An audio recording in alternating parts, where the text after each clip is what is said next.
Thanks, Felicity, for inviting me along and the Thrive organization to participate in this assignment that the students of the university will be taking on board. Just a little bit about myself in reference to Thrive, and obviously we're going to go more into the presentation tonight. So I've been with Thrive. It turns out this is my 10th year here. But I started with Thrive originally abroad, and this was before COVID times.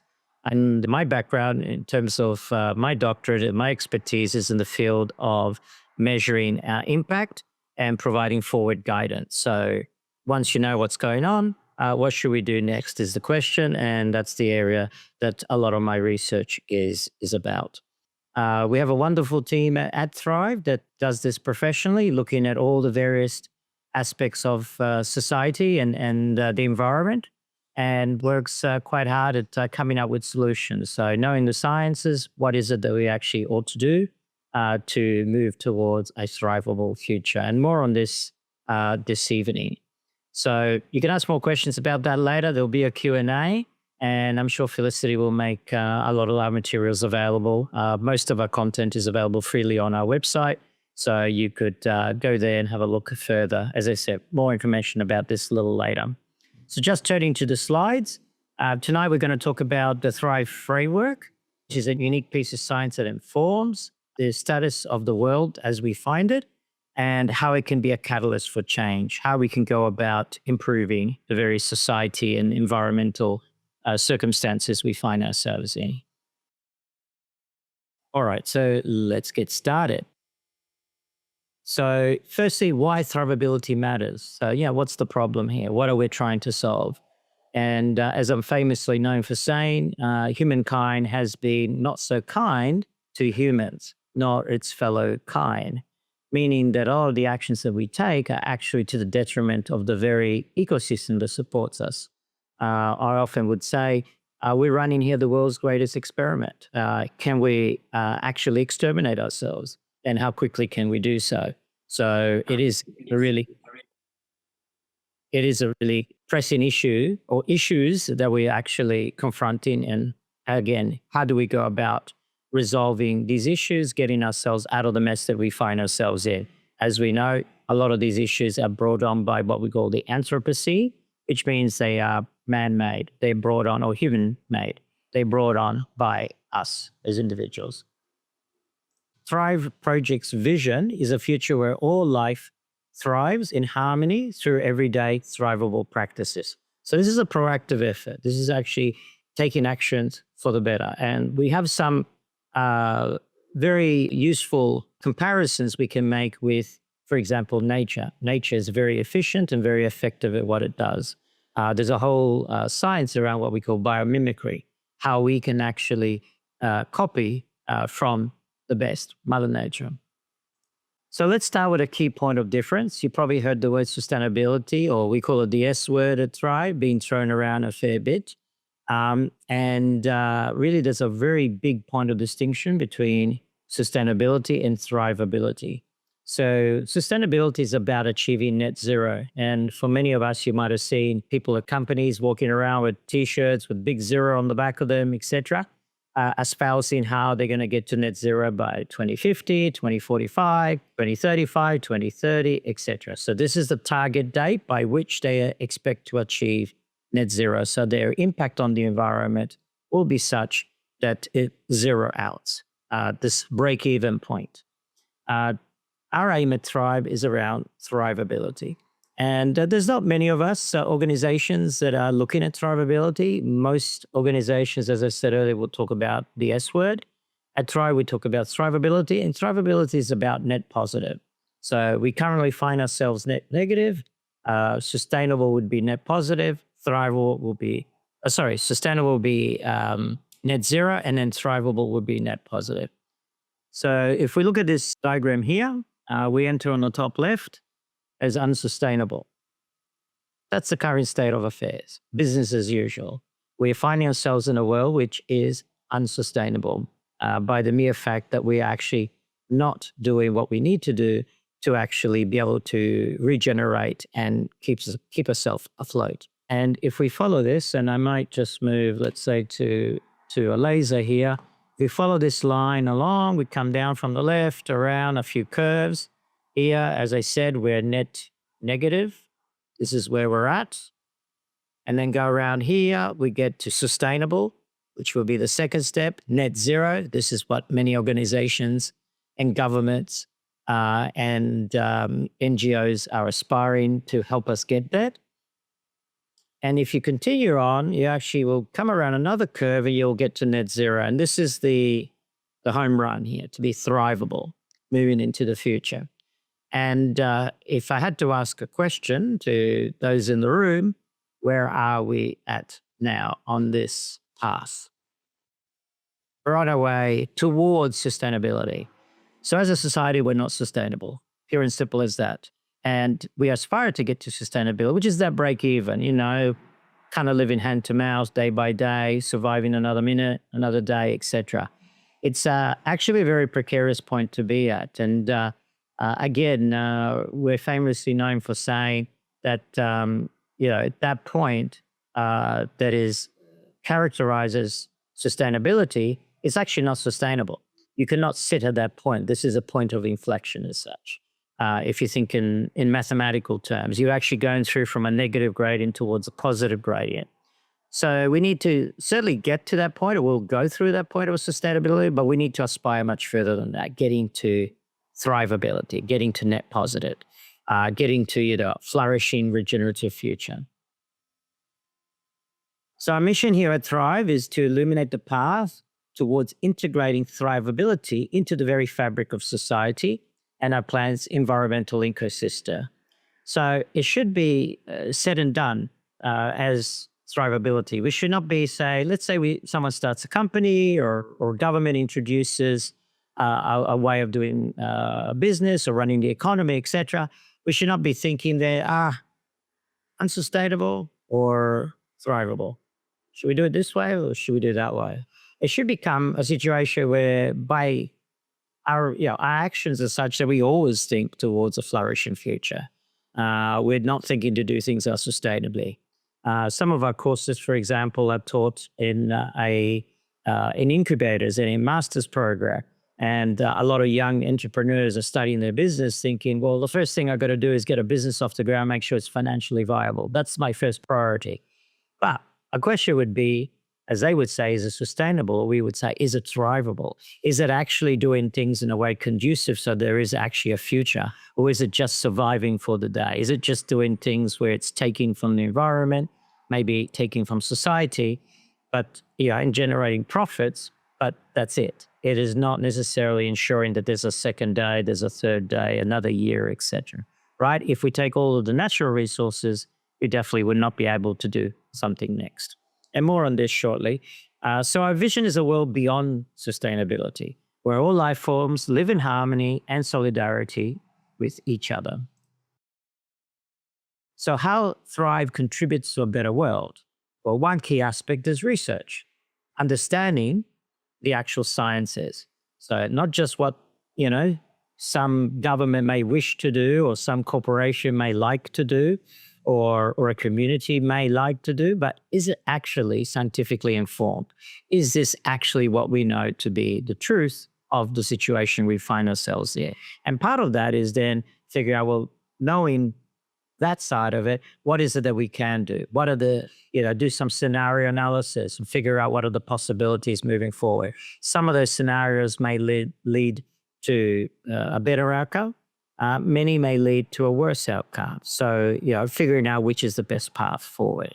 And just like the weatherman will say to you, for example, if you're going out next Tuesday, make sure to take an umbrella with you. Why he says that? Because he knows something about the weather. He's able, with good data, to predict what's going to happen in the future to a certain level of accuracy. So what we do is a similar sort of thing, but we're not just looking at weather. We're looking at whole economies. We're looking at whole countries. We're looking at the whole of civilization. So how can we ensure that there is a future? There's a narrowing corridor of opportunity for us to navigate through to get into a thrivable future. Some of the paths have been blocked off. So we can analyze this and we can determine a better way forward. So that's the innovation side of it. Now that we know what we know, how are we going to approach this? What can we do? So the innovation is actually coming up with solutions, innovative solutions, maybe something we haven't thought of before.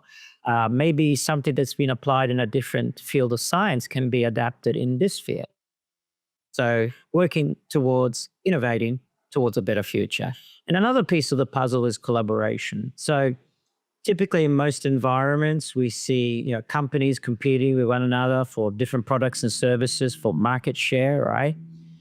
We have governments competing for access to federal funding and that sort of type of thing.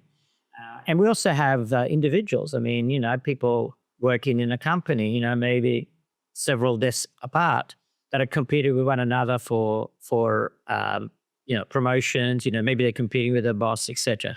We really live in a society that's based on a lot of competitiveness, and time is running out. We really don't have the time to compete. We really need to collaborate. So different people in this world and different organizations and different governments have different pieces of the puzzle. People have expertise in different areas, and the idea is to bring that expertise together so people can help each other in devising solutions for a better tomorrow, for a more thrivable future. All right. So the collaboration side is something that's very important to us. We're a not-for-profit. We're international. We're in over 40 odd different countries. And we work with the UN and many other organizations to actually collaborate and deliver on outcomes that favor a better society, a better future. So what makes us different? Why Thrive as opposed to any other organization? As I said earlier, there's only a few number of organizations that are actually aiming towards thrivability. So there's a handful, and we're one of the key folks in this area that are making a difference. So one aspect is the holistic approach. So resolving existential threats through education, scientific exploration, and empowerment. So ultimately, we want you, all of us, to take actions for the better, not just rely on some Bill Gates Foundation or some other philanthropic group or some government to do the right thing. You may be waiting a very long time if you do that, but actually us, individuals, the 8 billion, the sum of the 8 billion of us on this planet actually taking actions for the better. Turn off that porch light that no one uses, help collect and recycle rubbish that you see in your street, in your neighborhood, etc. Maybe invest in electric vehicles, solar and things like that. Walk to the corner shop. It's not fun. It's good for your health, rather than driving a fossil fuel car. Shorter showers. There's hundreds and hundreds of things that we can do very easily to actually contribute towards a better future. Okay, so the holistic approach is important because as you might be aware, if you ever heard about International or Earth Overshoot Day, these sort of type of things, we know that we're consuming about 1.75 Earth's worth of resources. But how many Earths do we have? One. So we clearly, let's say, just round it up to 2, we're consuming twice as much of what we have. And of course, inevitably, we'll run out. Okay, I often make a comparison with, let's say, in this neighborhood where I am, there's 100,000 households. And let's say the local watershed produces 100,000 liters of water a day. So just being equal here, let's say everyone gets 1 liter of water. But I'm greedy and I drink 2. What happens? That means my neighbor goes thirsty. He's going to say, well, he's greedy too, and he's going to drink 4 liters. So his neighbor goes thirsty. Eventually, he'll catch up. Eventually, someone will go thirsty and someone will die. And that's what we're doing, even in terms of intergenerational thrivability. If we're stealing from the next generation. Think of the legacy for anyone out there who has kids or intend to have kids. Think of the legacy we leave behind to the next generation. We're actually stealing from them to satisfy our needs today. We're using, let's call it 2 Earth's worth of resources, when in fact there's only 1 available. So think of the watershed example there. So another point of differentiation is that we're really a purpose-driven organization. We're a data-driven, purpose-driven organization. We create value, we drive engagement, and ultimately action. So folks who are involved with Thrive, audience as well as the people working inside the organization, and not just about learning and education, and then say, that's great, let's turn over and let's watch Netflix now. That's not it. What they do is say, okay, well, now that I know what I know, what actions am I going to take? I give you an example.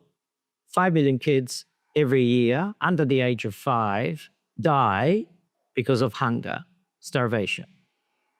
Very sad. 5 million kids. Yet a third of all the food is wasted. How you reconcile those two ideas, right? And there are things that once you learn, and if you've been in these places where literally you watched a poor woman hold a kid taking his last breath, it's very heartbreaking. And this is the reality. For those people who are in the West, we're the lucky ones, super lucky. There are people out there who have to walk 5 miles every day to access potable drinking water. There's young kids who scrounge for food out of bins. And there's 880 million people who live below the poverty line and suffer of malnutrition. Okay, not enough food. So, there are actions that we can take to make the world better. And that's what we're about. So the litmus test for us as an organization, for example, is not whether we've educated people, because we do that in grand scale at great speed, but have we pushed people to take actions for the better? Have we actually put them in a situation where they are inspired to say, enough is enough. Maybe I need to change my ways. Maybe I can do something that moves me from being part of the problem to being part of the solution. Still me, still in the same ecosystem, but instead of taking actions that are not really conducive to a thrivable future, let's move towards taking actions. Something else that's a bit different about us is our internal structure. So we have a flat structure with a team of thrivers cross-pollinating ideas, fervently collaborating. So there's no bosses at Thrive. There are no supervisors. There's no managers, middle managers, whatever you care to say there. None of that sort of stuff. We have a mission, overriding mission. We understand very clearly what that is, what we need to do, and we're fervently working together to actually deliver on that. So a very collaborative approach. And as I said, although there is no hierarchies and there's, as I said, no managers, no bosses, etc., there is leadership. Every project, every task, every small group of people who come together with a bright idea and they want to do something that makes a difference, sets up the right leadership. So there's plenty of leadership at Thrive, despite the fact that there is no hierarchy. And this is a fairly unique structure. We're certainly not the only organization in the world that has it, but very, very few organizations have this structure. I've been doing it for many years, as I said earlier, and I've only ever come across about 2 or 3 other organizations who have somewhat similar to this structure. And they also not-for-profit and mostly worldwide. So let's talk about the Thrive framework, see how we're going for time here. The Thrive framework is made up of what's called the systemic holistic model, and I'll talk about that just in a sec, and the 12 foundational focus factors. So this is what we see here, the 12 foundational focus factors. And I'll be going into these a little bit more, depending on how much time I've got left here to speak. I will share a little bit about these 12 focus factors. All right. And there was a study done originally back in 2018, and there's been numerous studies since, up to very recently, leveraging the understanding from this. As I mentioned earlier, it's been used by a number of organizations, or elements of it are being used by a number of organizations who are looking to actually deliver change, actually to implement the very things that are necessary and sufficient to bring us towards a thrivable future. And some of these words you might have heard before. For those people who are interested in the underlying literature and so forth, there are some of the citations here that you can see. There's a whole section of our website that you can have a look a little later. I'll pass that information on to you. If you go to our website, you'll see it there. Thrivabilitymatters.earth is the website. There's something like 40,000 words that's been written about it. It'll give you a good idea what this is all about. But I'm going to run through very quickly just these 12 foundational focus factors and explain how this helps us to get into that thrivable future.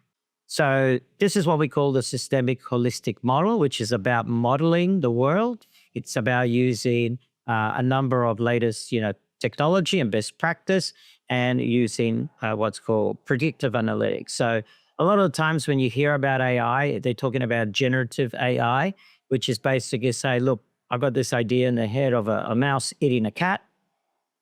And you type that in and boof, there's a picture of a mouse eating a cat. And you think, great, that's generative AI. It's creating something from nowhere based on what it understands a cat is and a mouse and what the action of eating is, etc. Okay, we don't use generative AI, we use predictive AI.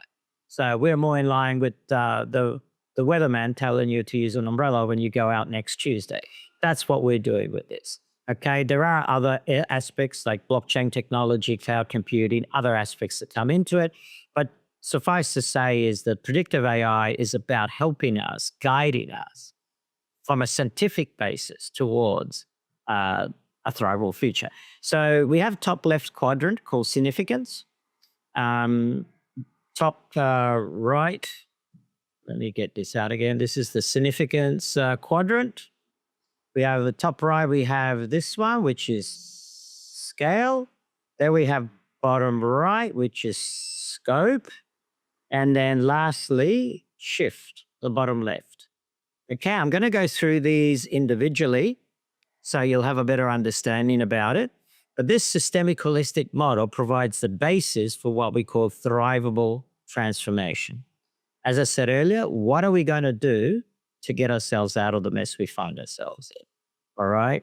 Once you know what's going on in this world, based on the sciences and based on the data, what is it that we could do to ensure a better future?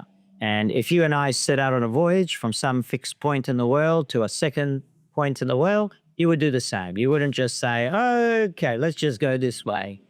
You wouldn't say that. You would actually chart a path. And it may not be a straight line. It may be a bit of a zigzag, you might have to go around some islands, some other countries or whatever, what have you. Maybe there's a storm, etc. So if you set sail from one location, go into a second location, it wouldn't be a straight line, but there is a path that can lead you to your destination. And that's what we're doing here. It's not going to be simple, just draw a straight line between 2 points. It's going to be influenced by a number of variables. And the more sophisticated the modeling is, the clearer you can get to or the clearer the path to your destination becomes. So let's have a look at, as you can see here, I don't expect you to remember this, but there's a top left, top right, and then bottom left quadrant. We're going to go through them in that order. And we're going to go through the 12 factors. As you see, there's 3 in each of the quadrants. Now, just before I do that, I like to just mention scale linking, or the 7 C's as we call it. So when we're looking at impacts that we're making in this world, we can think of it in terms of, say, an individual, what we call a creature, and that covers every life form. So that goes from anyone in the animal kingdom, we're animals too, actually us, but also plant life as well. So the effects that is happening in this world to all living life forms. So you start at the creature level, and then we go up to the company level, which a company is just a group of people, okay, or a group of creatures. Then you go to the community level, which is a group of a group of creatures, etc. City level, country level, continent level, and indeed cosmos. So cosmos is planet Earth, for example. But it's interesting to note that this scale linking, which comes from a study, and sorry, the reference is not there, but I can provide it, from several years ago. I'm one of the authors on that. I can look that up for you. Was done, obviously some time ago, but in the next 20 to 30 to 50 years, we will be seeing civilization setting up a community, perhaps on the moon or on Mars, etc. And this scale linking actually applies there as well. So the structure of it is designed for all living life forms as far as we know. And it actually caters for the impacts of those living life forms, regardless of where. Okay, and as an individual, you're looking at the creature level. That's the nano level, okay? Now, the Chambella charts is something else that briefly I mentioned. And yeah, maybe a show of hands here of who recognizes this particular chart. Have you happened to see it anywhere else? I just wonder. Um, but it shows basically a safety zone, which is that circular conical sort of area where there is an inner limit and an outer limit. So think of an outer limit as a environmental ceiling. If we go above that environmental ceiling, we're causing more harm. And think of the inner limit as maybe a social floor. If we go below that social floor, it would not be beneficial for society. Okay, and the impact points, you see that a lot of sort of bright neon light, we call it life force, by the way, is that scatter chart that sits on top, shows you as different impact points. So some of those impact points, particularly towards the bottom there, are within the safety area, in the colored zone. Some of them on top of there, you'll see they're actually shooting out, all right? And there's one below. So one is, again, I'll get my laser pointer. So this one here, as you can see, is below the social floor. This one here, the inner limit. So that is not being sustainable or thrivable. And this one here, up here on the top right, is out of the safety zone as well. So this is above the environmental ceiling, and it's also not being sustainable or thrivable. Okay, sustainability is basically a subset of thrivability, as I was mentioning. You got to go through that to get to thrivability, but it is a subset. So when you're looking at these charts, you can consider that as well.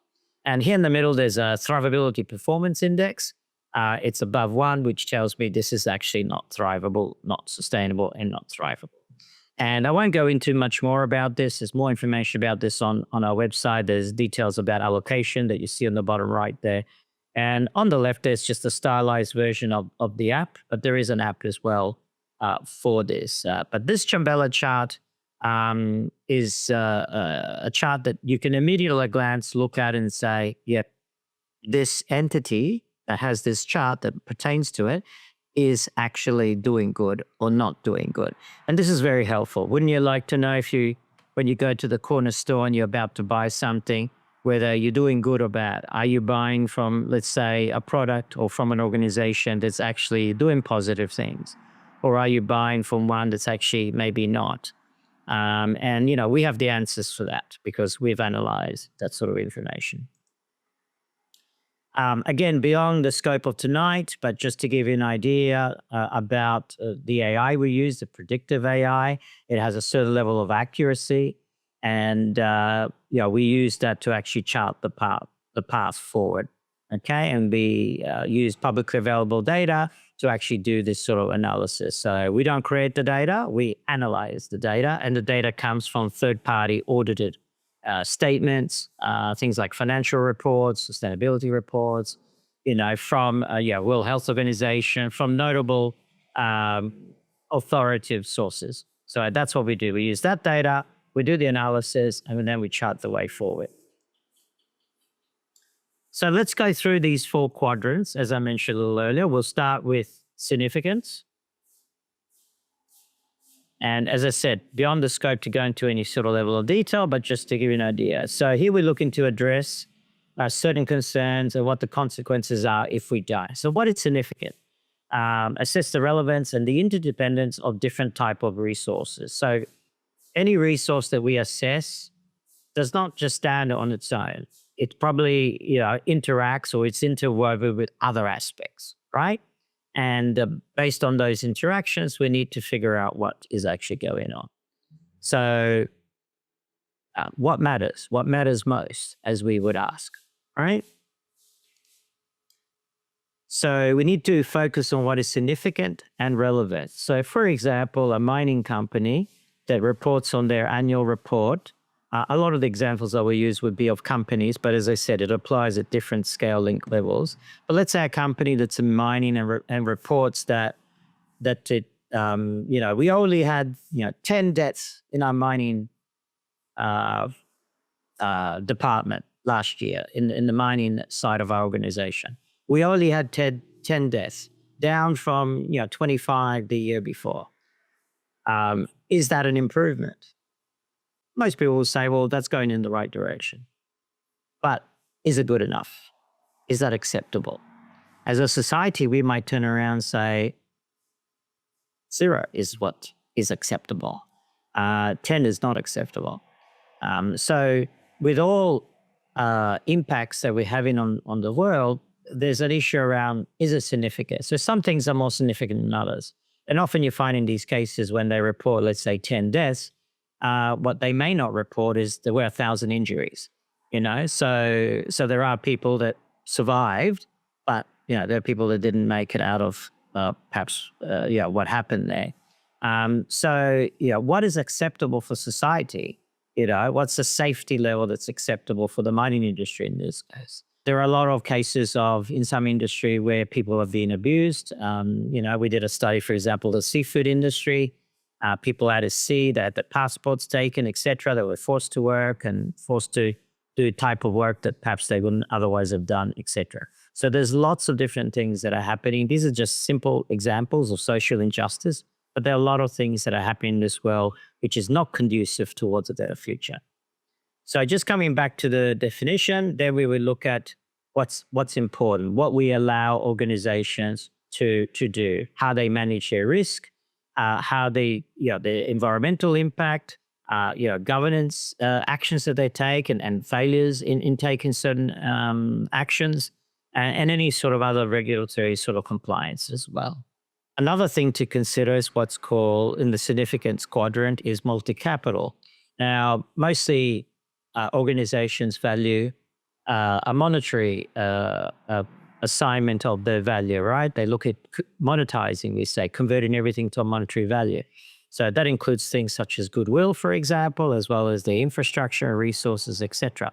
What we argue for here is that there are many forms of capital, such as natural capital, that's the environment, social capital, human capital, manufactured capital, even intellectual property, it's manufactured capital. And we need to measure and quantify these and not reduce everything to just a dollar amount. And I'll give you a good example for this. If I was lost in the desert and there's nothing in sight, there's no buildings, there's no people, there's nothing. I'm just lost in the desert. But let's say I have an ingot of gold in my pocket. The actuaries in here or the accounting people will say, okay, net worth 30,000 or whatever that works out to, right?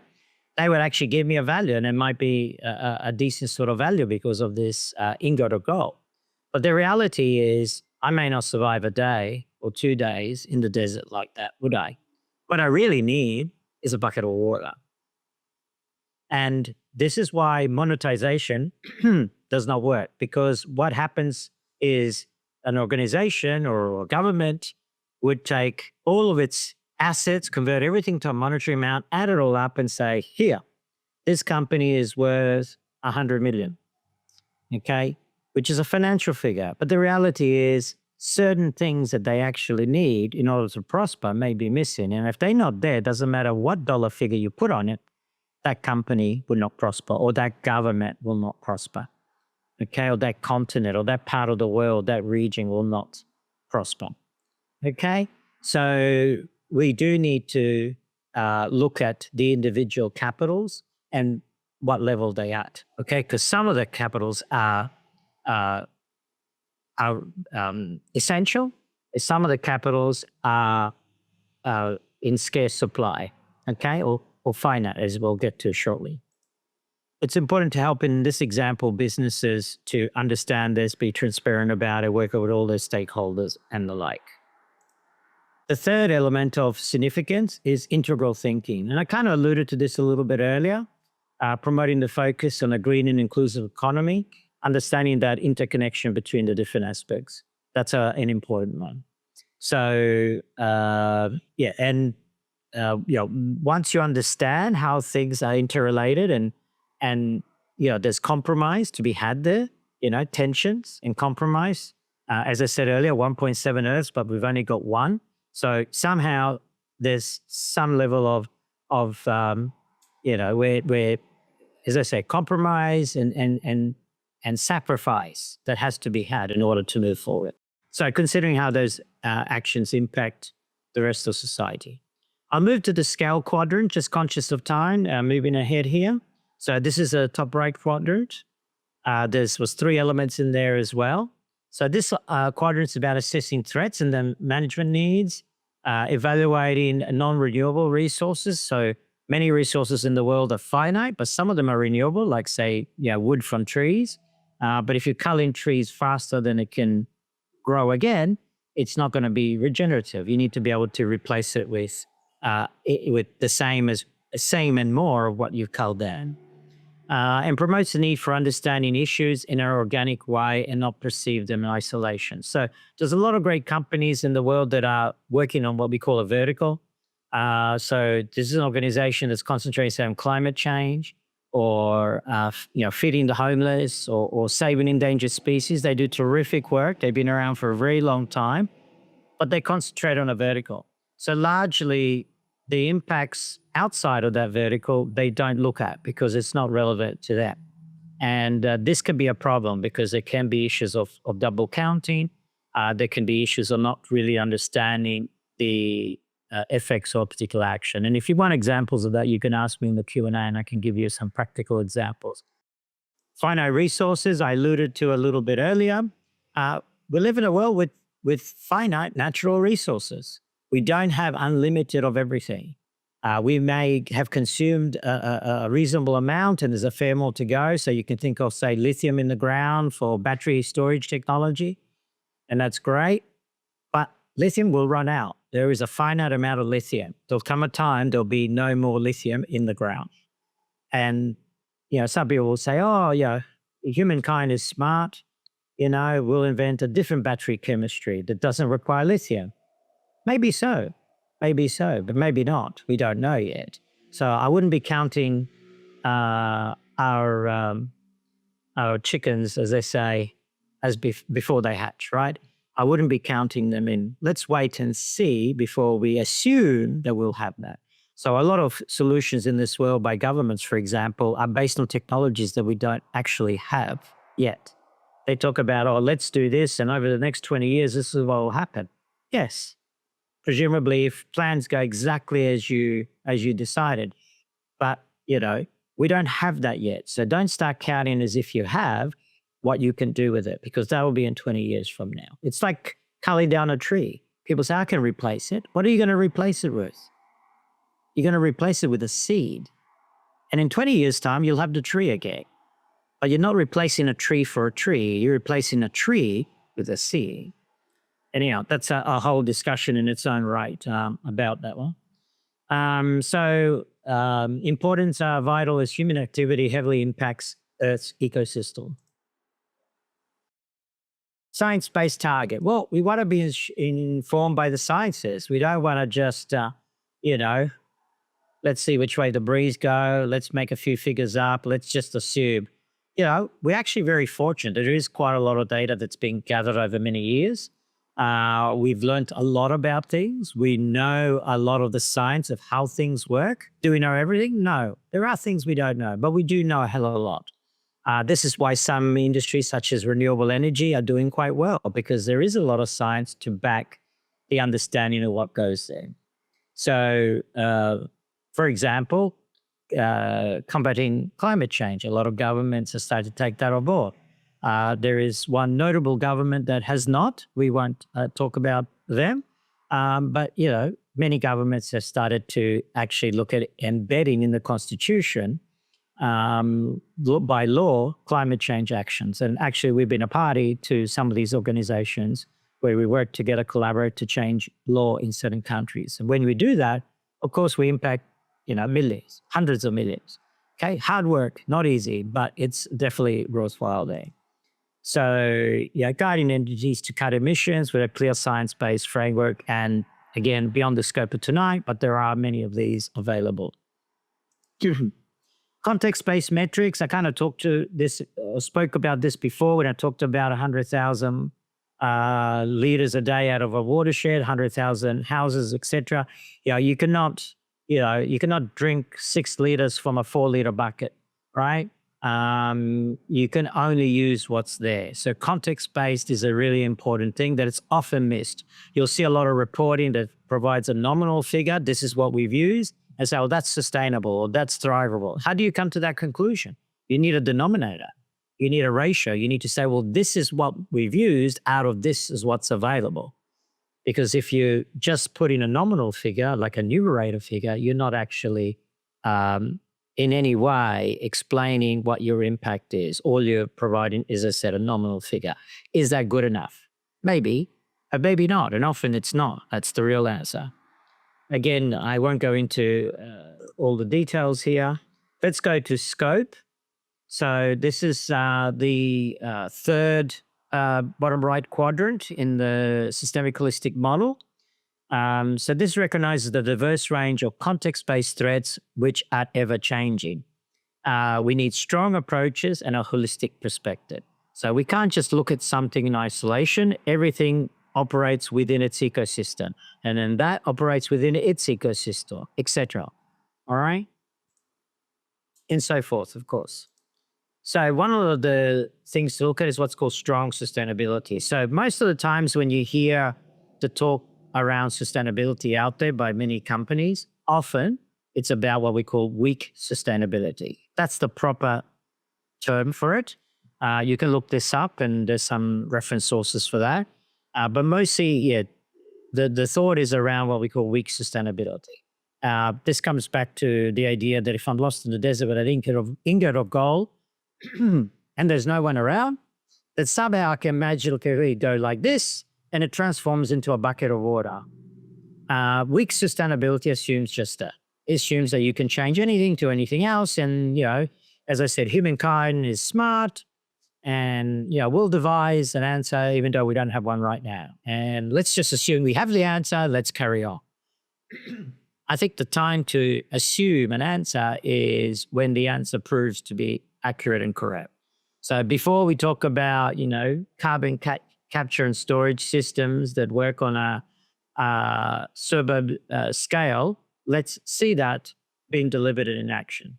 You know, before we talk about solutions that are only been done in a lab but haven't been scaled, let's wait till it is scaled and it becomes commercial before we say, yep, this is available to anyone in a commercial sort of setting. This is the sort of idea. So strong sustainability is about ensuring that we're not using the S word as virtually most people do. Most people, when they talk about sustainability, most companies that report, most governments that engage with this, they're talking about weak sustainability. Inbuilt into the Thrive framework, we're taking a strong sustainability approach. So this, you know, swapping of one thing with the other, so forth, cannot happen. Okay, entity model. Probably not spend too much time on this, but this is really about the fact that need to measure impacts at those various scales and based on the entity question. So an entity doesn't, the border of an entity isn't just the entity itself. Again, an example, an organization, they might say, well, our impacts on the environment is just us. Forget about subsidiaries, forget about a supply chain, forget about our customers. It's just us, just this company. And whilst measuring that is important, its impact on the environment is what we're asking. So most companies are looking at ESG reporting, for example. And in that, and the S doesn't stand for sustainability, by the way. Some people think it does. ESG reporting is, S is for social, so environmental, social, governance. Most people will say, oh, well, it's looking at how it's affecting the world and its impact. No, it's about how the world affects it. It's mostly about how the world affects that organization so that the shareholders, stakeholders, etc., can make decisions to safeguard its investment, its needs. That's what ESG is about, how the world affects the organization. What we're interested more is how an entity, such as an organization or a government body, etc., affects the world. Are there actions that the entity is taken that is actually harmful for society, harmful for our future? And we can all think about a number of actions that many governments have taken over the years that have resulted in outcomes that are actually not good for society, not good for the environment, right? But ESG, for example, reporting doesn't deal with that. That's not part of it. It's only really concerned the other way around, the risk to the organization. Whereas we're looking at the risk to society, the risk to the environment, the risk to the very nature and the planet that we live on. Because the planet will be here without us.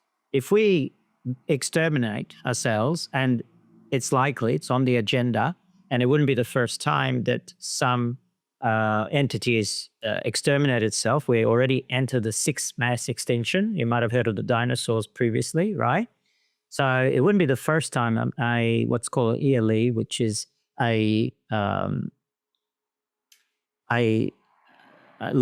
life extinction event as such, has happened, and we exterminate ourselves.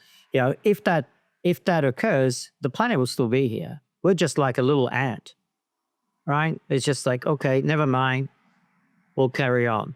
So it's not that the planet needs us, we need the planet.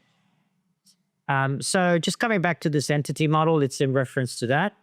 And complex wicked problems, as I alluded to earlier, things are complex. It's not as simple that you can come up with a win-win solution. There are compromises to be had.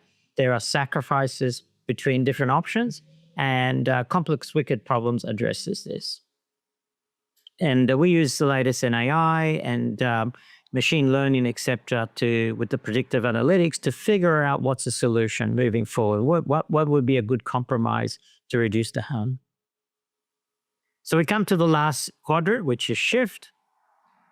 This looks at the interconnection of components that interact with each other for a shared purpose. So this is what we call systems thinking. You might have heard of design thinking as well. This is a holistic top-down approach rather than sort of grassroots, sort of bottom-up. And in this, we consider what happens throughout those different levels that I mentioned, the 7 Cs earlier, in terms of,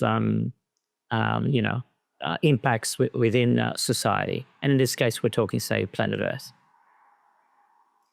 Values-based innovation. You might remember at the beginning, I talk about research and innovation, collaboration. So once we know what we ought to be doing, we can innovate towards that. We can actually develop solutions, okay? Not just, all the doom and gloom, problem statements sort of stuff. We have a lot of that. We've had 50, 70 years worth of stuff, pretty much since the 70s. And we know quite well what's the doom and gloom stuff, But the idea is okay, now that we know what we know, what are we going to do about it? And this is where the innovation side of it comes. But it needs to be innovation based on what we value. I gave an example earlier. Would we value the life of individuals who work in the mining industry? Would we value folks who are working out at sea, maybe on trawlers at sea or something like that? What do we value? Some things we value more than others, all right? A lot of these trawlers that cast nets to pick up fish at sea. We did an investigation into this. So they might be casting a net to pick up one particular species of fish. But of course, when they pick up the net onto the trawler, they'll see sharks, they'll see whales, they'll see dolphins, they see all sorts of creatures. Is it tortoises, whatever? All sorts of creatures in that net, not just the mackerel that they were fishing for, right?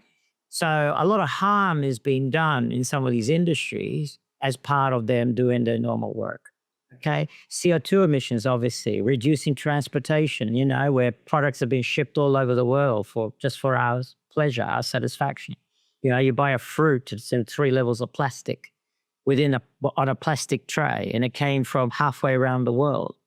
And as you pay for it and you exit the shop, they'll say, would you like a plastic bag with that? This is actions that we could change for the better because these actions are harmful.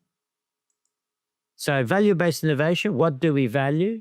What's important to us in terms of taking actions for a better future? Products that benefit society, services that benefit society, etc.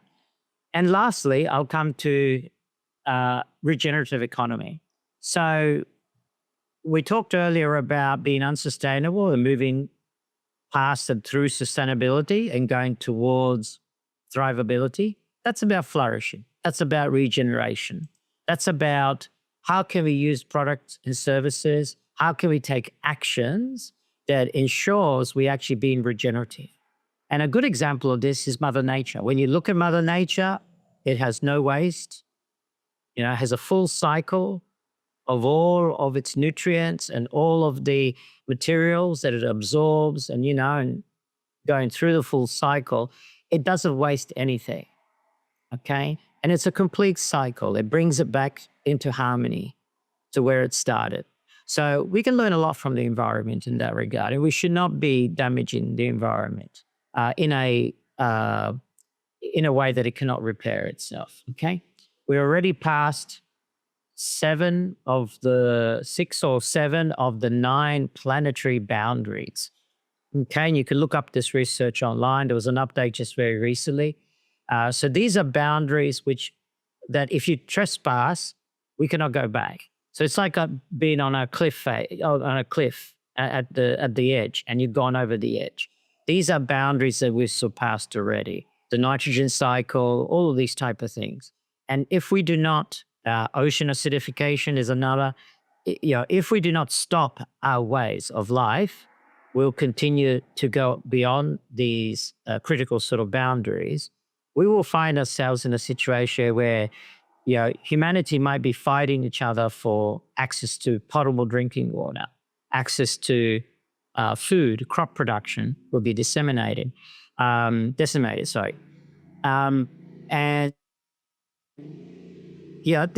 likely in the next 20 to 50 years. So for all the young folks in the room, this is going to affect you. It's going to affect your kids in the future. So we're already living on borrowed time. We already inherited an earth that's much warmer than our predecessors and our parents. And we're likely to jump 2, 3, or maybe even 4 degrees by the end of this century. It makes a huge difference to crop production, makes a huge difference to how a lot of life forms exist. They have to move because of their condition, their habitat loss that's going to go with that, which is the next biggest issue after climate change is biodiversity loss. These are all huge issues. And, at Thrive, we're tackling them together with our partners. We're working on the solutions of this. It's a huge endeavor.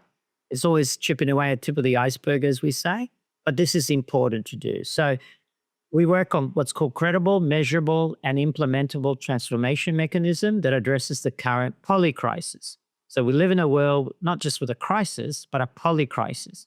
If any one of you has weathered a bushfire or a typhoon or a cyclone, I'm in Brisbane.